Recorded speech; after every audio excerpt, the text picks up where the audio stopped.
dahil kulang yung aking step. Nasa 2.6 lang ako ngayong araw. So alas 10 ng gabi.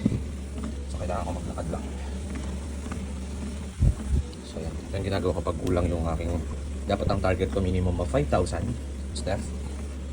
Minimum of 5,000 step, maximum natin ng 10 to 15,000.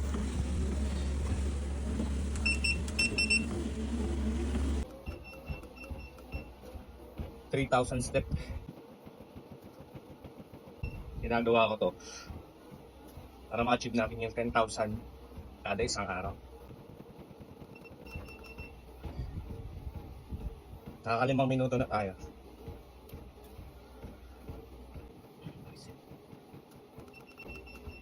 Every 1 minute pahinga konti. Yung babagalin mo lang yung cardio mo. So nakaka 3,000 na tayo. Ito din yung purpose ng smartwatch. 10 minuto. So 5 and 21 minutes na tayo. 3,200 step at 6 minutes. One of the discipline. Isa sa mga disiplina natin mga bro. Walang bisyo, walang sigarilyo, walang alak. So pero may hika, tatanggalin natin yun. 3,000 steps, 7 minutes.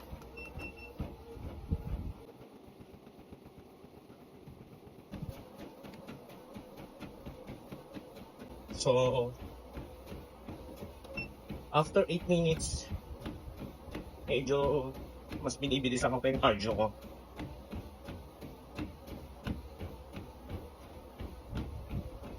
Isang minuto lang na pabilis na ganito.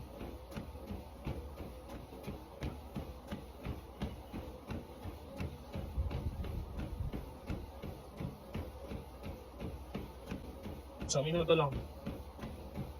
After 1 minute, baba ka dun sa normal. Pahinga lang, para hindi mabigla yung ating katawan. So ang pulse rate ko is 131. So yun yung maganda sa baga. So 8 minutes, dire-diretso lang. Doon sa 8 minuto mga kabro, sa 8 minutes, isang beses lang ako nag-run ng medyo pa-jogging konti. So the rest walking.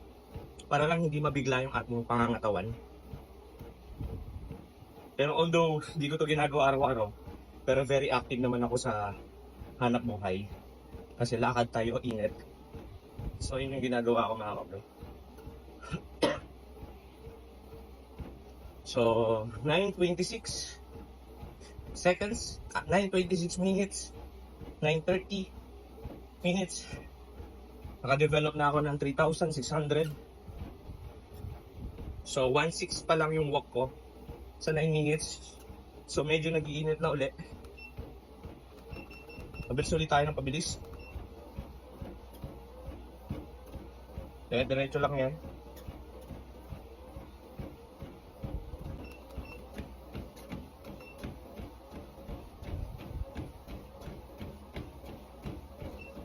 Sa minuto ulit na minor jogging.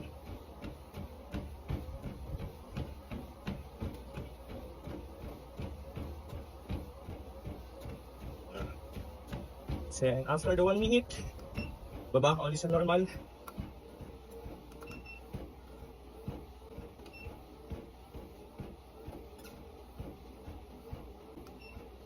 So isa sa pinaka-importante mga kabro pag nagte-treadmill ka, huwag ka muna bigla-biglang magpapahinga.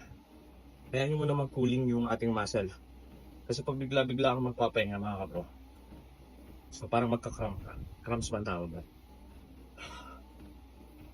So nakagain ako ng kulang-kulang 2,000 step bago matulog.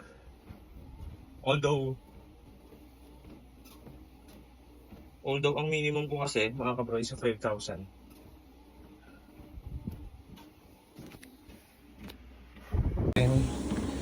So simula kanina dire-diretso yung workout natin.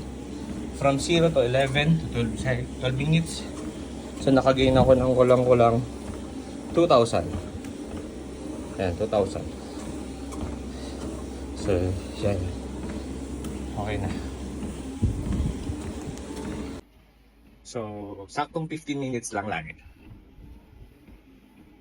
Pero pag kaya-kaya pa ng katawan, medyo may hindi pa hinahabol na oras, kaya pa.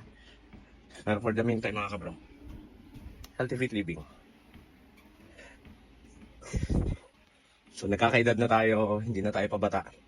So dapat babalik tayo sa pinaka powerful na katawan natin, yung pagkabata. So saktong 15 minutes lang. So 1 minute na lang.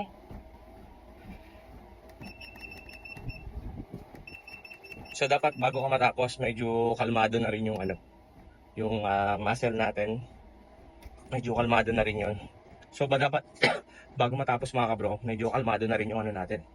Yung PT natin para pag magpapahinga tayo, hindi ganun kabigla. Sakto. 15 minutes. Di ba? At 10:29. Yan, naka 4,000 na tayo.